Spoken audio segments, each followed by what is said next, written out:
Let's go ahead and get started. I'm Carla Girardi-Lowe. I'm president of Redwood Heights Association, and we're happy to host EBMUD this evening to provide the residents in Redwood Heights with some important information regarding water.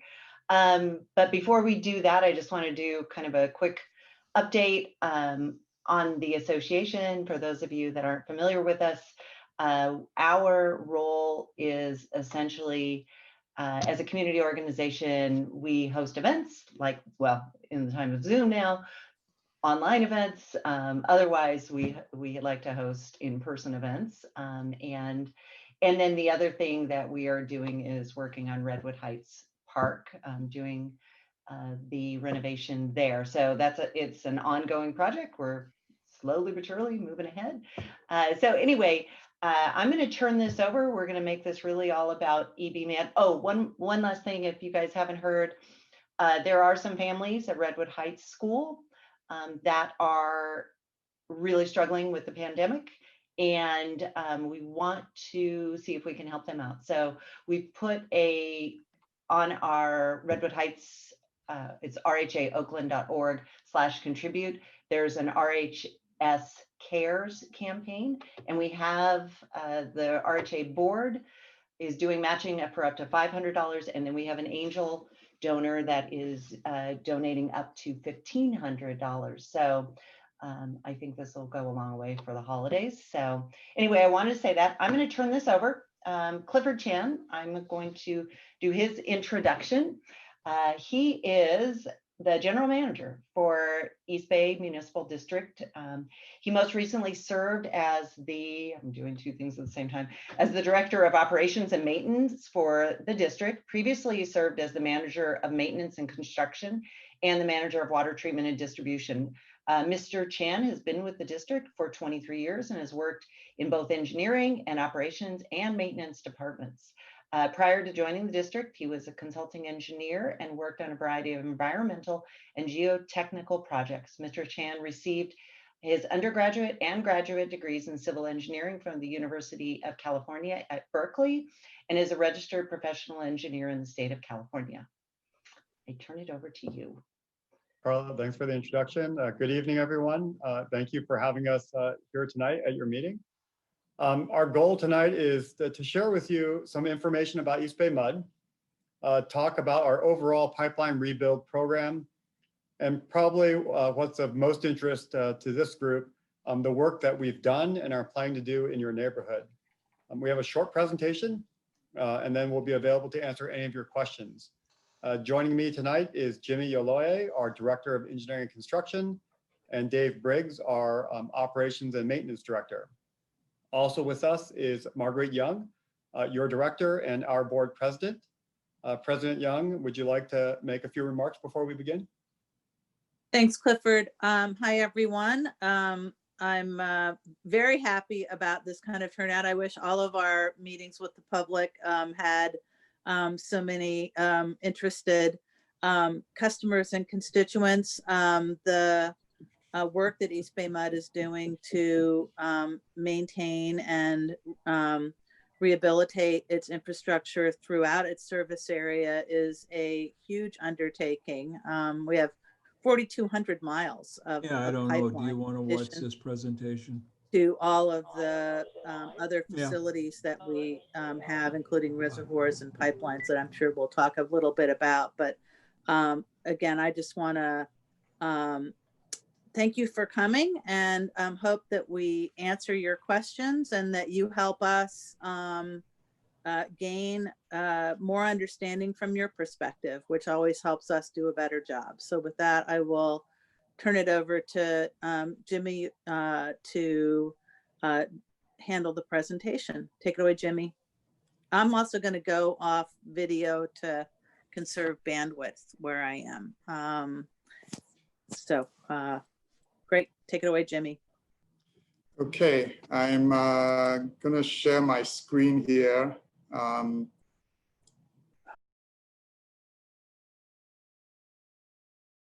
And hopefully, this is actually, if you can believe it, the first time I'm doing a presentation on Zoom. So I'm hoping it all works out well. Can you all see the screen? Yep. Good.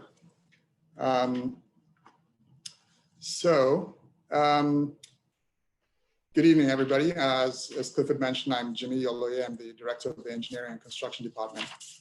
So here's kind of like the outline for the presentation that I'm going to give, so that you get a sense for, if you have particular questions, where you might be able to jump in. I would encourage you to ask questions as we go along. I don't mind doing that, but I structured this so that hopefully, I'm sure most of the questions will relate to what's happening in the Redwood Heights neighborhood, and we will get to that point. So, so there's the outline. So East Bay MUD is, our water system is more than just here in your local community, as I'm sure you're all aware. It starts with snow, the snowpack in the Sierras, which melts and collects at Pardee Reservoir, and is transported through 90 miles of large diameter aqueducts to our service area, which serves 1.4 million customers. We have 4,200 miles of pipeline in total, and you can see the statistics for some of the other facilities that we have here, but today we are focusing on pipelines. So 4,200 miles of pipeline total. Of that 4,200 miles, about 3,800 miles of that is what we call distribution pipe. That's kind of the smaller diameter pipe, 16 inches in diameter and under, that generally provides the water to all of the different customers in our service area. Here's a breakdown of what materials those pipes are made of. About 35% of our pipeline system is cast iron, and the average age of those pipes is 84 years. We have pipes in our system that are 142 years old. The next largest group is asbestos cement pipe. On average, those are about 52 years old, and the oldest one we have in our system is about 86 years old. Those two classifications of pipe comprise 2/3 of the pipeline in our distribution system. Steel is about 1,000 miles, average age 40 years and maximum age 100. And PVC is about 10% of our system, 23 years on average and maximum of 48 years. And I say this because the age of the pipe is one of the definite considerations when we're looking at replacing pipe. So unfortunately, we do have breaks in our pipes in the system, and I don't think we don't like that any more than our customers do. We have an average of about probably 800 to 1,000 breaks in pipelines per year. 75% of those pipeline breaks are on the cast iron pipe. So if you recall, we have a large number of cast iron pipe, and most of the breaks that we have occur on those pipelines. Our driver for pipeline replacement is to make sure that we reduce our maintenance and also reduce our water loss. We don't like to lose water from the system, and I'm sure nobody likes to see the water flowing down their streets or into their homes. So here's a graphic that shows just in the year 2020, the distribution of where our pipeline main breaks have occurred. And you can see, if you remember from the earlier map, we have a lot of cast iron west of Hills on the Oakland, Berkeley, San Leandro side of our service area. And you can see that that is where most of the pipeline breaks occur. This year, we're probably on track to reach the average number of main breaks that we have.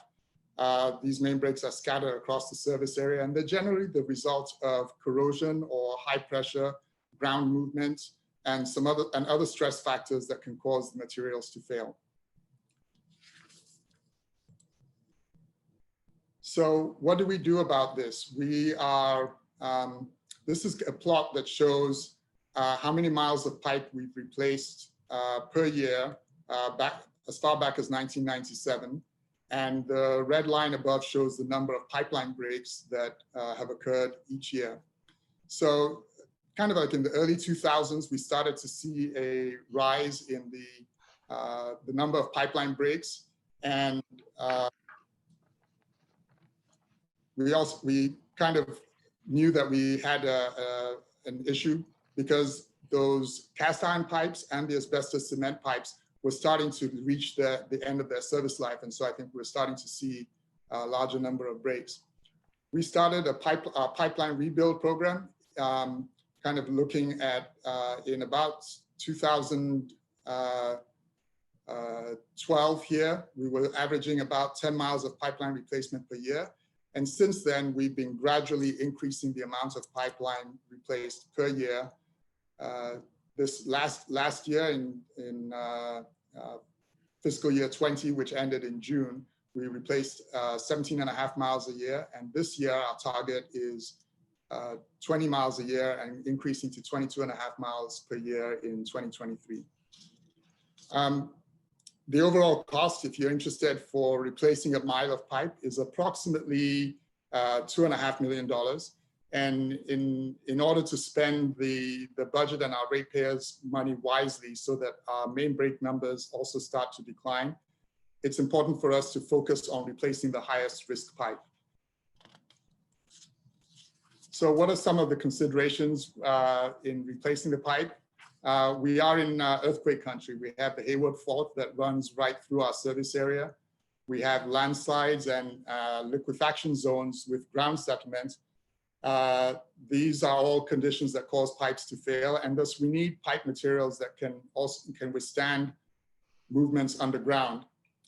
We are working in relationship with Cornell University to, and this is one of the labs, this is their lab up at Cornell, where we actually have been testing pipe materials to figure out what the best material is to use. So going forward, we are looking at hazard resilient materials for our distribution system. Ductile iron pipe is the material of choice for the future, and we can obtain earthquake resistant ductile iron pipe in particular areas where particularly in the fault zones where land movement is more prevalent. We also have IPVC pipe, which is a different variety of the regular PVC pipe, which is more resilient and more restrained. So it will also restrict land movement a lot better. And as I mentioned earlier, we have been testing and teaming with Cornell University and UC Boulder. So in terms of how we construct our pipelines, we try and cluster our projects together. So we are only in a community and an area once and not having to come back several times. We need to look at where we can stage materials so we are the least disruptive. And also we look at the materials and methods for installing the pipe. So how do we select our pipe? We are quite strategic in the way that we do this. We have a risk model that we have developed in the past 3-4 years that takes into account a lot of data, our historical record of pipeline breaks in an area, what the material is, the size and the age of that pipeline. We look at geologic data, what are the soil properties, topography, proximity to water features, location and population density. And in this risk analysis, it blends the risk analysis with machine learning. So as we use this model a lot more, it provides us additional features and techniques to determine which pipe to replace. The selection criteria includes, we consider resiliency, the hydraulic criticality, and we have a couple of factors. One is what we call the likelihood of failure and also the consequence of failure. Those are integrated and incorporated with the condition assessment tools and our historical break data to determine which pipe is the most riskiest of most at risk of failure and therefore the ones that we want to replace first. So the map on the left just kind of shows you the outcome for our fiscal year 21, and it doesn't show the entire service area also, obviously, but these pink areas are the areas where we have selected pipes in fiscal year 21, which runs through June of 2021. So when we have finally selected the pipes, then we have to go through a process of designing the replacement pipe.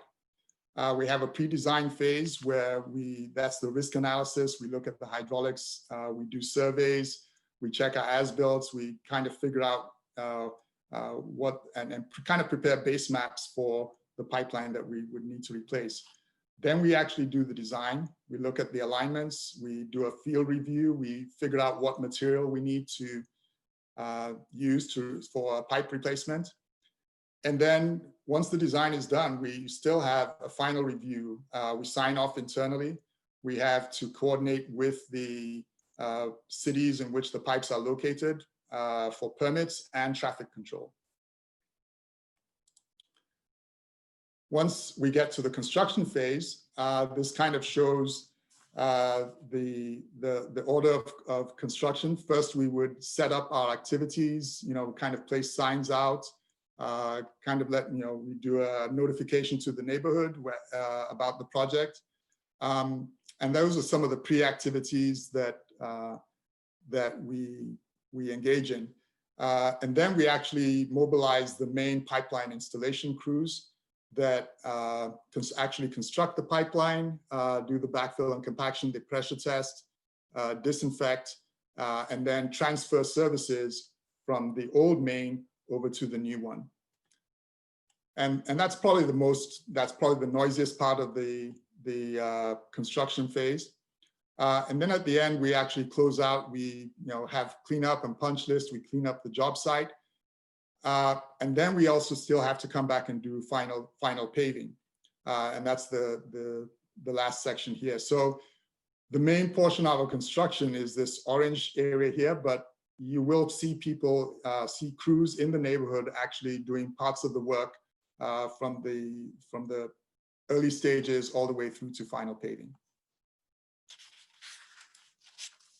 So that gives you kind of an overview of our pipeline rebuild program. I wanted to drill down now a little bit into what does it look like in Redwood Heights. So here, the pipeline summary, we have about this is we've shaded this area in green, that's kind of the Redwood Heights area. We have about 17 miles of pipe total in here. The average age of the pipe in this area is about 69 years. 57% of the pipe in the red is the cast iron. We have about 29% that is in steel. We only have about 10% asbestos cement and about 5% plastic.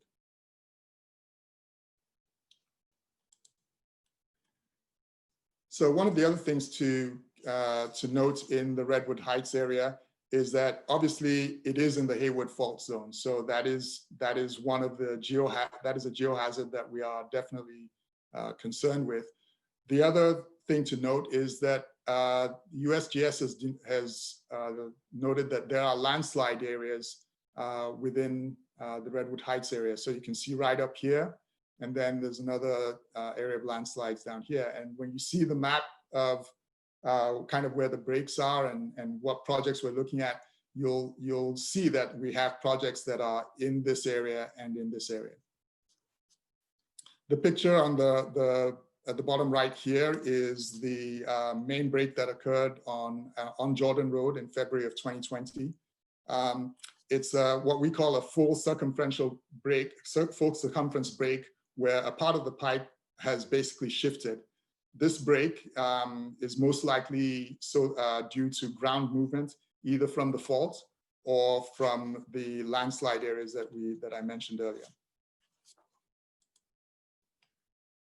So at this point, I was going to turn it over to Dave Briggs, who's going to actually talk about the main breaks that we've seen in the Redwood Heights area. Hi, everyone. Can you hear me okay?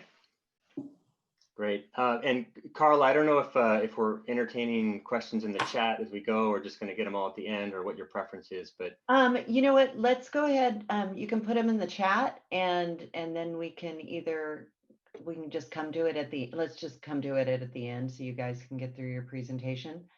Okay. So I'm going to just talk real briefly here about some of the main breaks that we've seen recently, and then turn it right back over to Jimmy, who's going to close out with projects coming to the neighborhood. But just this overview here, I realize that some of those dots might be kind of small to see, but the orange dots represent a break that we went out and fixed between 2010 and 2019. 66 of those. The red dots are ones that occurred just in the last calendar year, 2020. And so I realize there's a lot of numbers on this page here, so we'll walk through them slowly. Just starting at the top, with 66 main breaks in roughly a 10-year period, that averages to 39 main breaks per year per every 100 miles. And there's about 17 miles of pipe in this neighborhood. But this is a kind of a normal metric that we use at East Bay MUD to track a main break rate.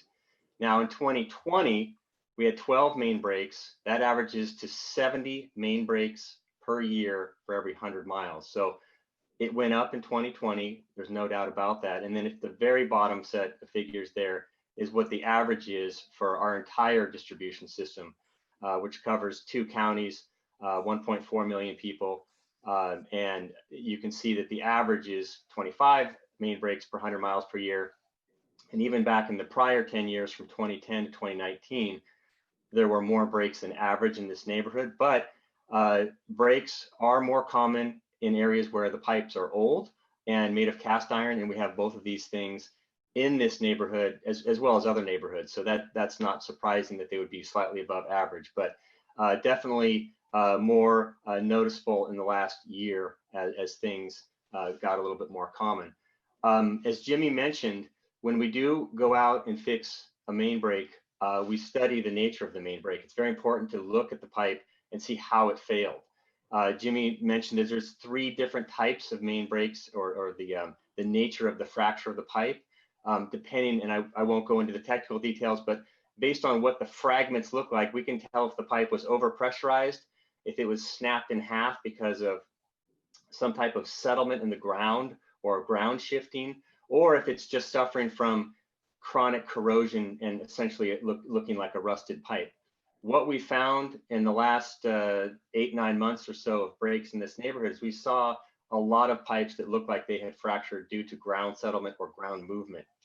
So that was also in line with some of the things that Jimmy was saying about this being both a geohazard in terms of landslides in the past, as well as being right in the middle of the Hayward Fault Zone. The last thing I wanted to touch on before I handed it back to Jimmy, and I know it's been a concern in the neighborhood, is what does East Bay MUD do when a pipe breaks, and why does it take so long? So we have people on staff 24/7, and we have on average about 3 breaks a day throughout our service area. So we have people, and our service area is very, very large, but we have staff that will come out and respond once we get notice of a main break. But keep in mind, some main breaks are not really detectable from our side with all of our instrumentation that we have throughout our system. They just don't create that big of a pressure drop or any type of signal that we can detect. So more often than not, we hear from you or someone else who's in the neighborhood that may see some wet pavement or may see water running down the street. So depending on how long it takes for us to get a phone call, that's kind of built into our response. We get a person out there as soon as we can. That person goes out there, figures out what it is. Is it our water? Is it something else? Is it somebody who left their hose on? We have to figure out where the water is coming from. The next step, if we do determine that it is one of our pipelines, we isolate it as soon as we possibly can.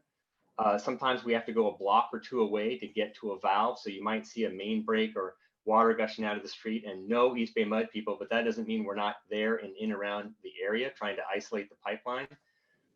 Once we do find the valves and isolate the pipe break, we do like to keep water running a little bit, not enough to create property damage, but just enough to keep positive pressure on the pipe, which is important for several reasons. One is it keeps more people in water while we're attempting to locate the break and fix it. It also keeps the pipe clean.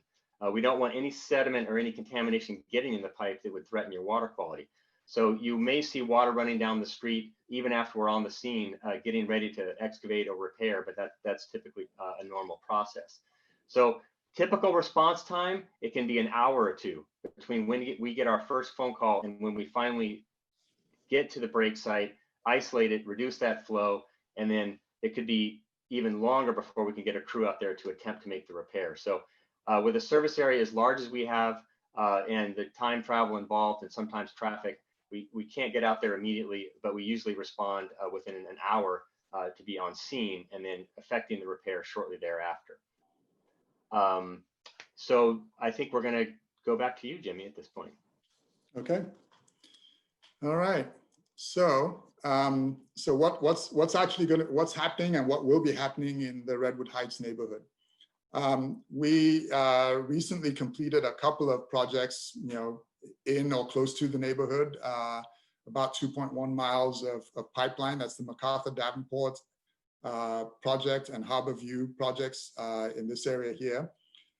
We currently have in progress the Quigley cluster, which is actually not in Redwood Heights, but is close by and could impact local traffic. But I think what's probably important to most people is what's coming up in the future. So we do have the Norton cluster that was already in progress and being planned. It's about 1.2 miles of pipeline replacement.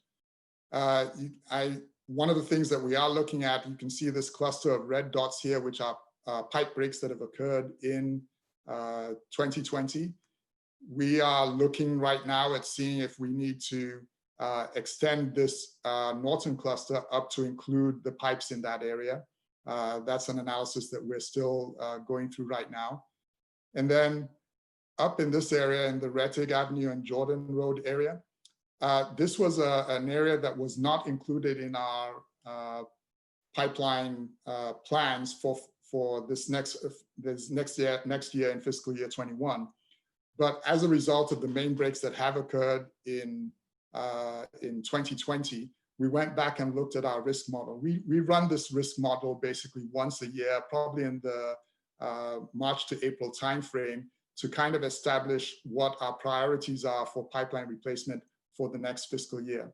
And so when we ran the risk model in March or April of this year, this area did not show up. If you notice, most of the breaks here are this year. So based on what had happened historically, it did not rise to the level of needing to put a pipeline replacement in that area. But as a result of the main breaks, we've gone back and looked at our model on a smaller basis, not a full look at the model, but we have determined that we do need to do a replacement project in this area. And then we also have a little bit in this Barna cluster that was already previously planned. So when is all this going to happen? And these are kind of our next steps, particularly for the Jordan and Rettig cluster. We hope to complete the design for that project and other planned projects in fiscal year 21, actually most of calendar year 21. Then, as I mentioned earlier, we will need to look at permitting and scheduling of the construction. And we expect that those projects will be planned for construction in 2022. With that, that is kind of the end of our presentation, and we will be happy to take any questions. And I will stop sharing my screen because I cannot see anything else as to who might be raising their hand or anything like that.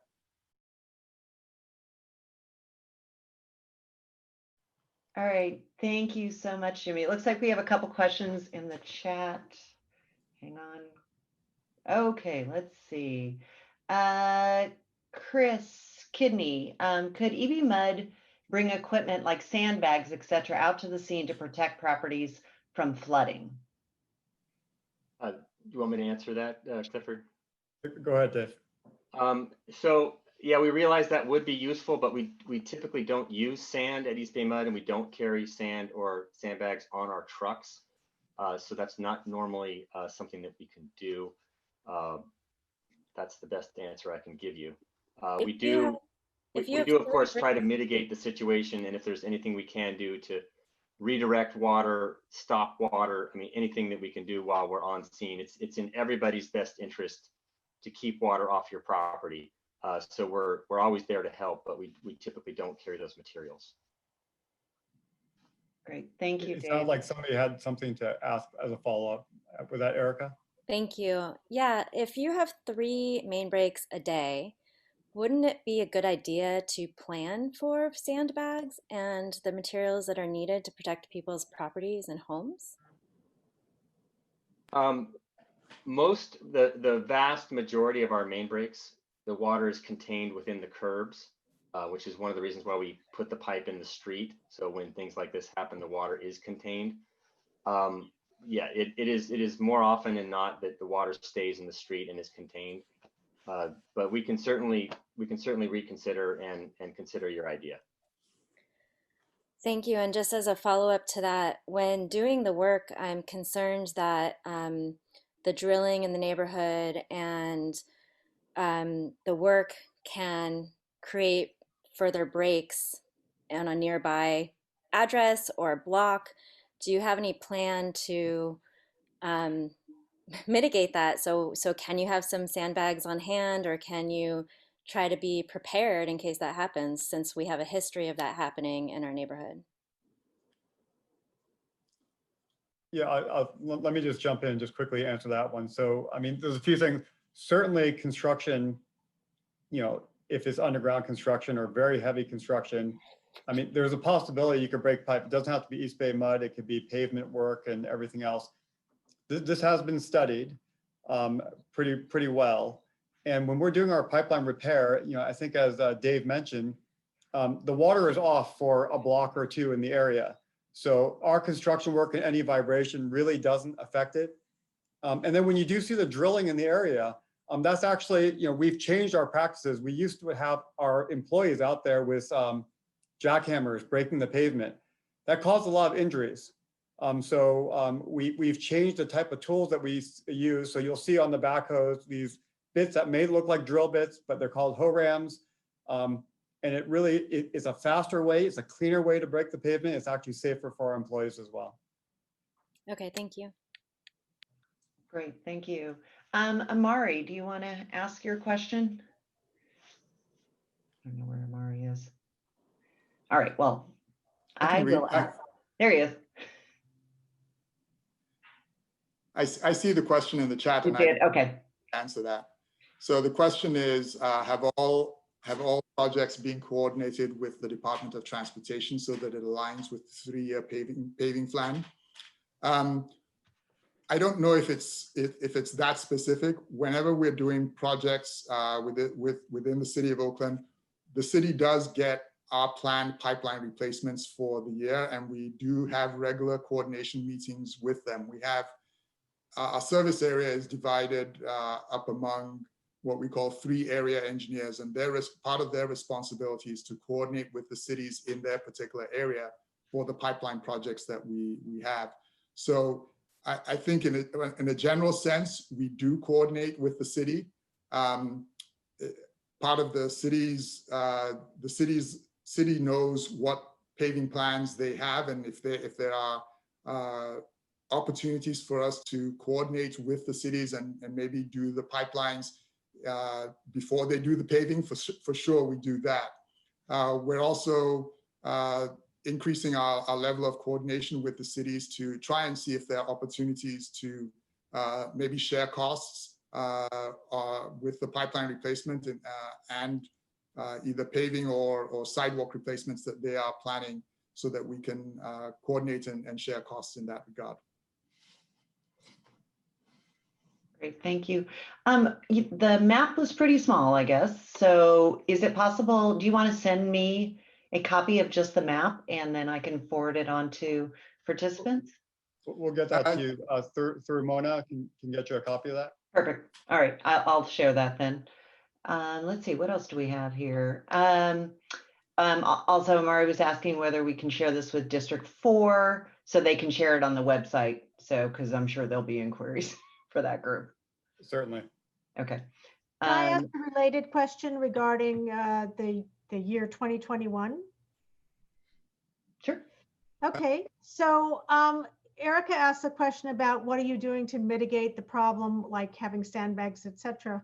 So having had the expense and the disruption of having to do a rather major repair recently due to a flood directly from a break, what are you planning to do to make sure that nothing actually happens in 2021, as we are on the cusp, when somebody like another utility decides to do some work, which seems to be part of the problem?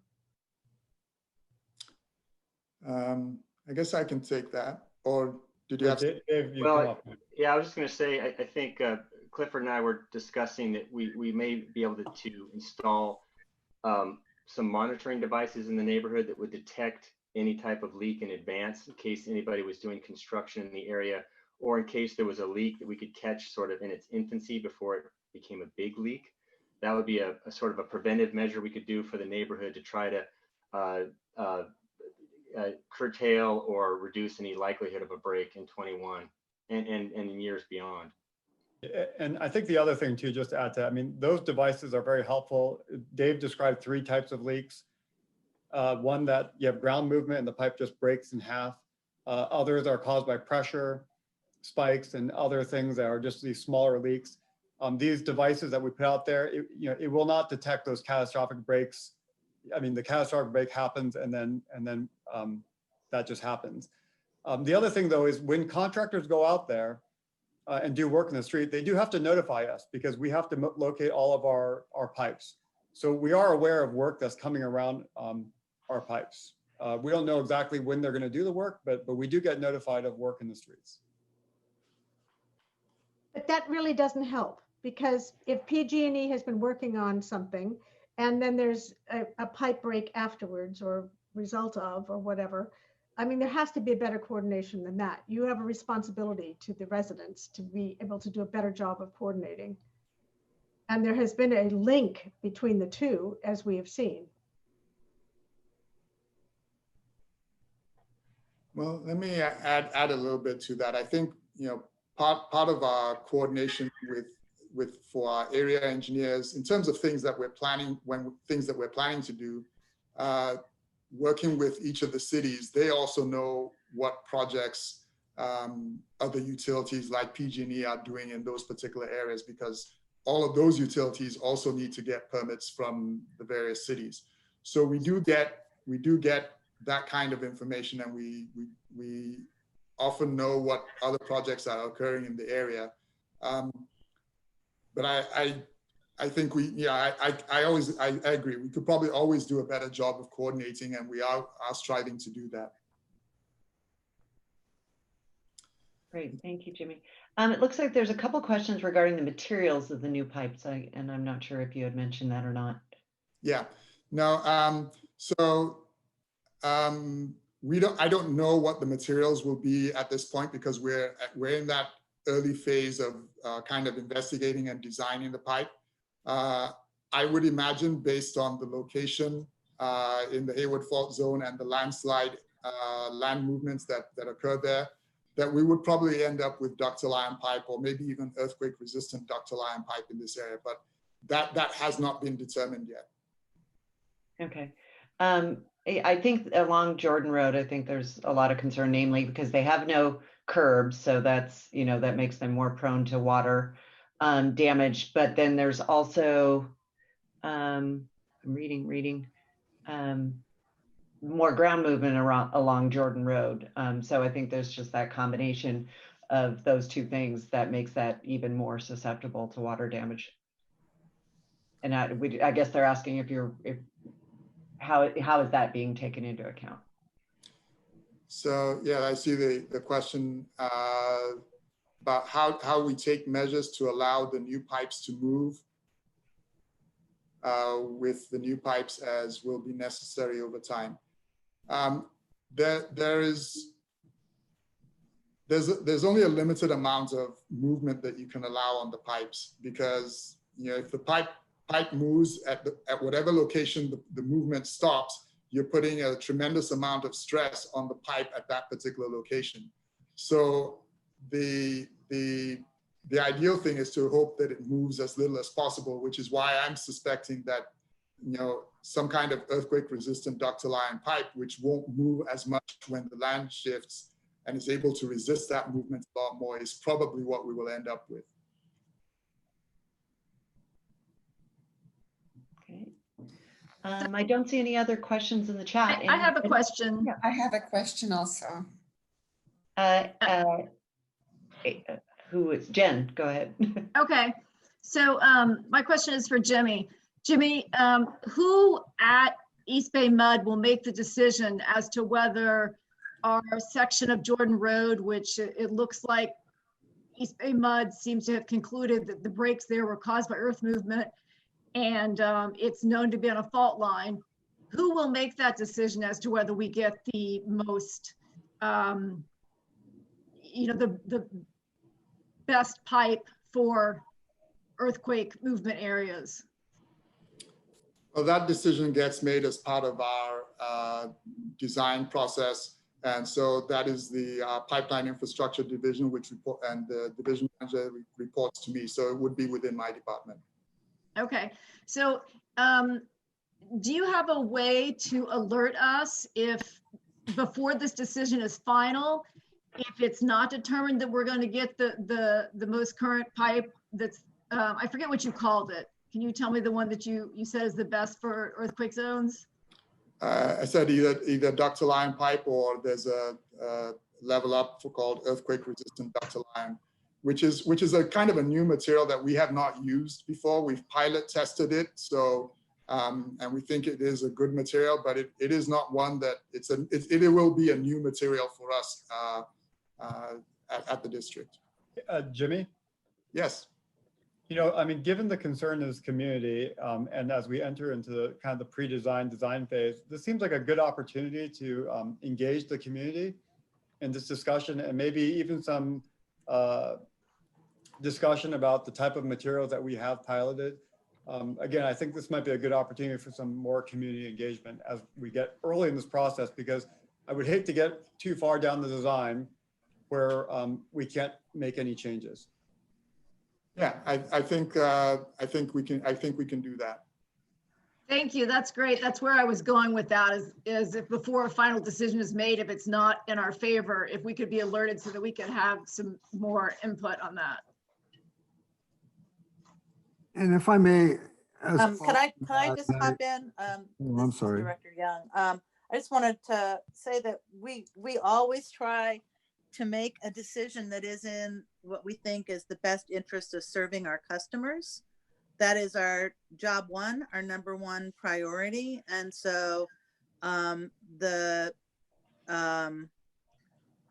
think that's why what we'd like to do as we get, closer to knowing exactly how we're going to proceed is to engage y'all again, so that you understand why we've made the decision that we've made, and help us appreciate, in fact, before we make the final decision, what that final decision should be.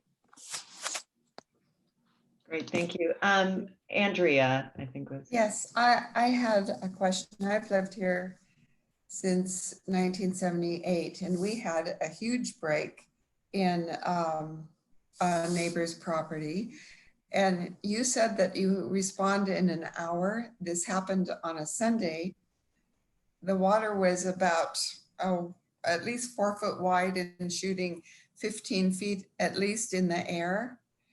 And we called the water department, and they had one person working Alameda County and Contra Costa County.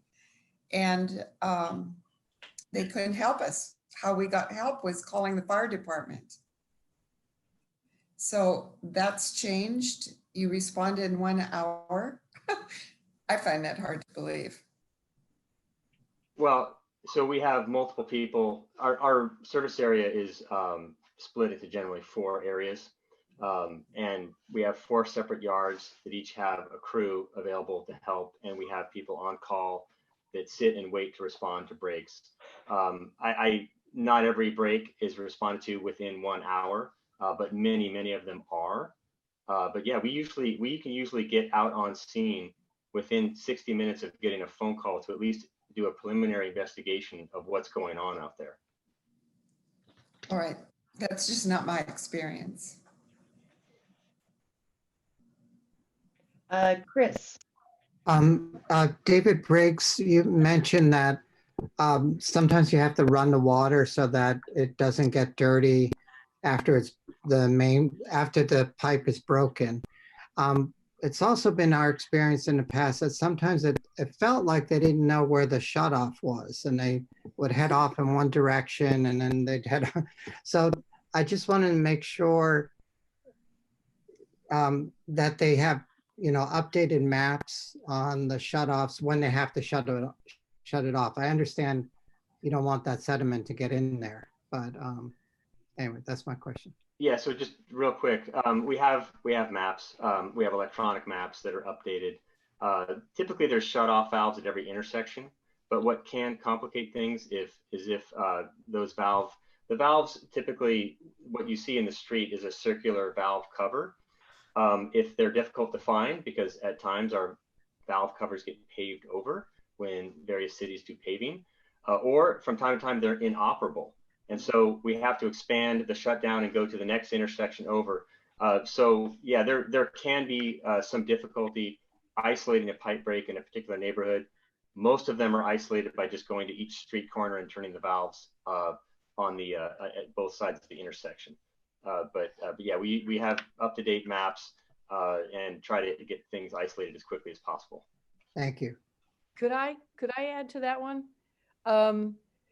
The shutoff valve for Jordan Road above Reddig, heading towards the Mormon Temple from Reddig, has been very difficult to find multiple times during with breaks in this neighborhood.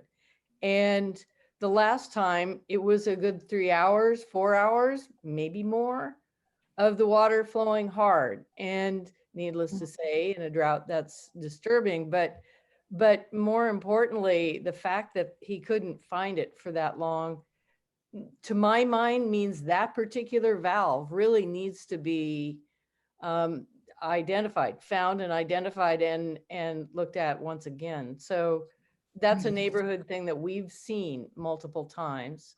Right. And just a heads up to you guys. Yeah, well, I will circle back with our maintenance folks and see if we can repair that valve if it is inoperable or if it's difficult to find. I wonder if it might have been placed in a different location before the landslide that happened because of the building of the Mormon Temple, which is a long, long time ago. But every time this has happened, the guys on the crew go pointing towards up the hill, towards where a street is no longer in existence because of the landslide.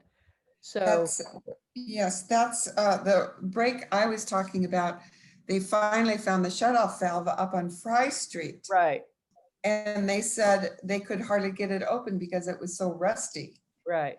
And it took hours and hours to get it. And again, that's one of those places because we have no sidewalks. We have some berms, but we have no sidewalks. Therefore we have no curbs. Our houses are in danger. And I guess that's one of those things why we're saying, can't you carry some diversion boards or something on your trucks? That's maybe what you're hearing from this particular odd little neighborhood. Yeah. And I think, sorry to jump in, I think what you're also saying, Dave, is for this particular area where we've seen the main breaks, besides checking that valve that might be difficult, it might be worth going through and just, we do have a goal. We test 10% of our valves every year to make sure they're functioning, and maybe go through some of the valves in the area and make sure they're all operating properly. One of the questions in the chat was, will the valves be replaced as well during this project? I'll take that. I think, well, if we're replacing the entire pipe, there will be new valves on the new pipeline. The old pipeline essentially gets abandoned. Hi, I'm sorry. This is Joanna. Is that put on the maps? Is that put on the maps? I mean, when you abandon things, if it's not put on the maps, it can be dangerous. No, they are on the maps. So we record them because they're already on the maps because they were existing pipes. And when we take them out of service, we know that they are out of service. Hi, Jimmy. Thank you so much for your presentation today. I really appreciate it. And I apologize if I missed you addressing this. But in one of the slides, you identified high-risk areas, but then you also showed a map that had red flags that were areas that you didn't anticipate main breaks. And I believe if I counted correctly, there were about 11 of them total. So what is your plan in terms of your research and going forward to make sure that you are not being reactive, but also planning in a way that you are targeting those areas that could potentially be high risk that you're not identifying? And then a follow-up question to that is just, what is your timeline, since these are all cast iron pipes and we're looking at 17 miles, as you said. What are we looking at in terms of a timeline to eventually replace all of it? Because, you know, we could be in the situation where you're going to be reactive constantly, if that makes any sense. Let's see. So yeah, the first part of your question was how we look at, I guess, kind of being proactive in terms of figuring out where the high risk areas are. Yeah, I mean, you already have a plan and you've identified that, but then you also had a slide that showed 11 red flags that were areas that you didn't identify that were unexpected. And so are you going to kind of reconfigure your research to make sure that you are anticipating those areas that are considered unexpected? So those red dots were the areas where we had breaks in 2020.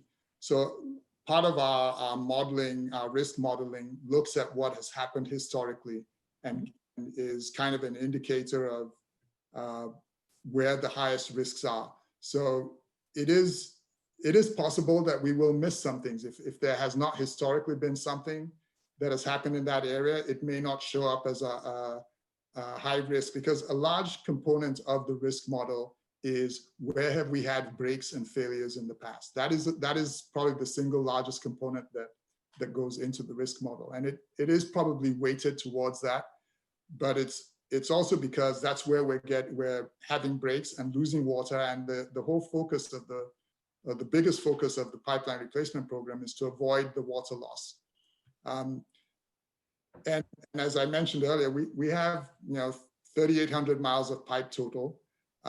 We have a lot of pipe that is cast iron, so we are catching up. Our pipeline replacement program we're increasing the number of miles of pipe that we replace each year. And we're replacing about twice as many miles of pipe this year as we were, about 7 years ago. So we do know that we need to increase the replacement rate, and it is really a question of selecting what we believe are the highest risk ones. The risk model helps, and some of the machine learning that goes into that model will help with the predicting for the future. I look forward to hearing the plan for how you plan to revise that in the future. Thank you, Jimmy. Okay. It sounds like there are questions regarding kind of the timeline for when the work is going to start, as well as the decisions for the materials, et cetera, and perhaps circle back here. Sure. Yeah, I think I did mention this earlier, but the timeline for the Jordan Rettig replacement is to kind of do the design in 2021, which will include kind of, figuring out what material we're going to use and doing the design and then getting everything ready. And then we expect that the construction of that project will actually occur sometime in 2022. Okay, thank you. I don't see any other questions in the chat. Anybody? I think there's one question from Erica. Dave, you want to take that one about contamination, type of materials we use? I think it's just yeah. So I think with respect to ductile iron, which is all the materials we use are tested rigorously to. You're talking about the new material itself, not contamination from a main break. So I'll just read the question. I wonder if the new material for ducts will be toxin-free so our water is not contaminated. So we're talking about the pipe material. We have several pipe materials that we use that Jimmy ran through.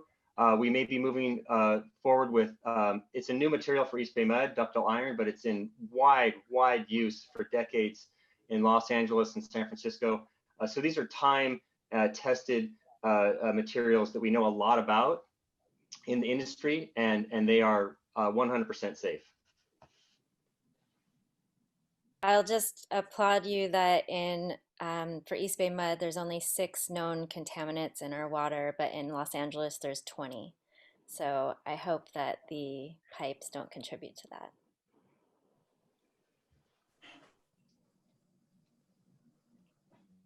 All right. Any other questions out there? Yeah, this is Michael. Can you guys hear me? Yes. Yeah, it's just a follow-up to my earlier question. So since the Jordan Road break, and it won't be fixed, that whole area, until maybe 1.5 years, 2 years, depending on 2022 when you get to it. Can you just give an idea of how you fixed that water break and the main, and what materials you used? And then it sounds like you guys do a lot of great modeling.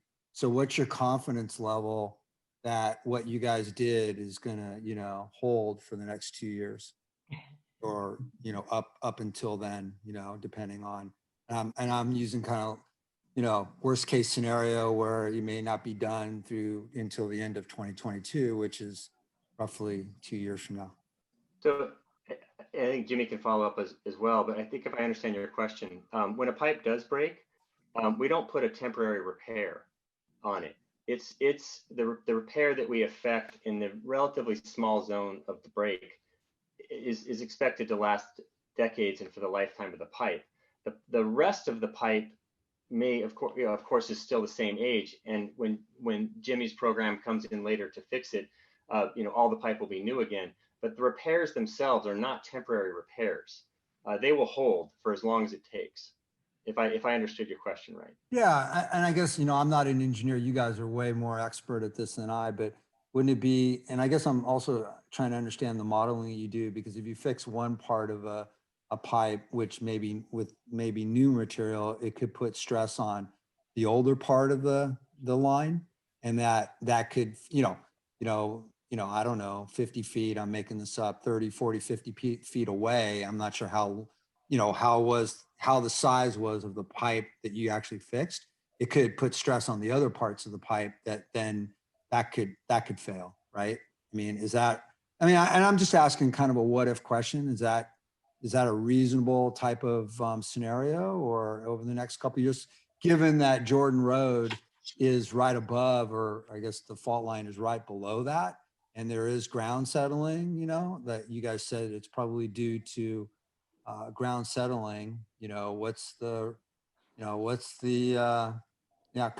could happen again, I guess, you know what I mean? In another part of that stretch of street. Yeah, I'll follow up on that. I think you're right, that could happen. One of the important things that we do look at is the leak history. So if you notice on the map that I had shown for Jordan and Rettig, there were maybe about between 2010 and 2019, there were probably on that area, there were maybe 3 or 4 breaks. So the history did not show that there'd been a lot of breaks in that area, at least not in a concentrated period of time. But obviously in 2020, we've had many more main breaks.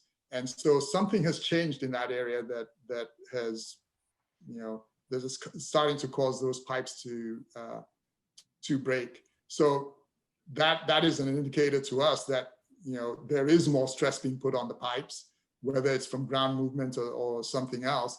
And that's why now that has happened, it's risen higher on our priority list, so that we now are putting plans in place to fix that segment of pipe. And I saw another question that asked about how long in feet is the repair on Jordan Road itself. I don't know what the whole area, Jordan and Rettig, that we're considering is about 1,600 feet. I'm not sure how much of that is on Jordan and how much is on Rettig. Okay. And you know what, I really appreciate you guys taking the time out of this. I said that in the chat room. I think, David and Jimmy and others, thank you again for doing this. Great. All right. It sounds like we've answered all the questions. So I have one last question. Sorry about that. Sure. Jimmy, you said that it was 2.1 million to replace a mile of pipe. Is that correct? That's correct. I think I actually said 2.5 million. 2.5. Is there a slide or information to show the cost breakdown of that, just to see how that is broken out? Yeah, sure, we can do that. Great, thank you. Yeah. And during the time of the repair, will our water bills be placed on hold, or how will we be sort of compensated during that time?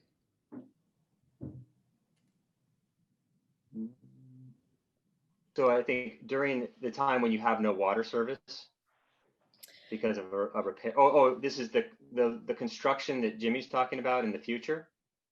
Yeah, just during any construction or any time that we've been inconvenienced due to the breakages or having to repair, is there any